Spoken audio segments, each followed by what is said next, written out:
അമേരിക്കയ്ക്കും ചൈനയ്ക്കും പോലും ഇല്ലാത്ത ഒരു ബ്രഹ്മാസ്ത്രം ഇന്ത്യയുടെ കയ്യിലുണ്ട്.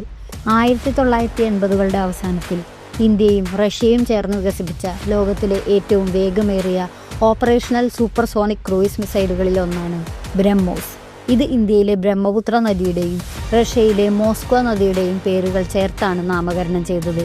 ബ്രഹ്മോസിൻ്റെ വേഗത മാക് 2.8 മുതൽ മാക് 3 വരെയാണ്.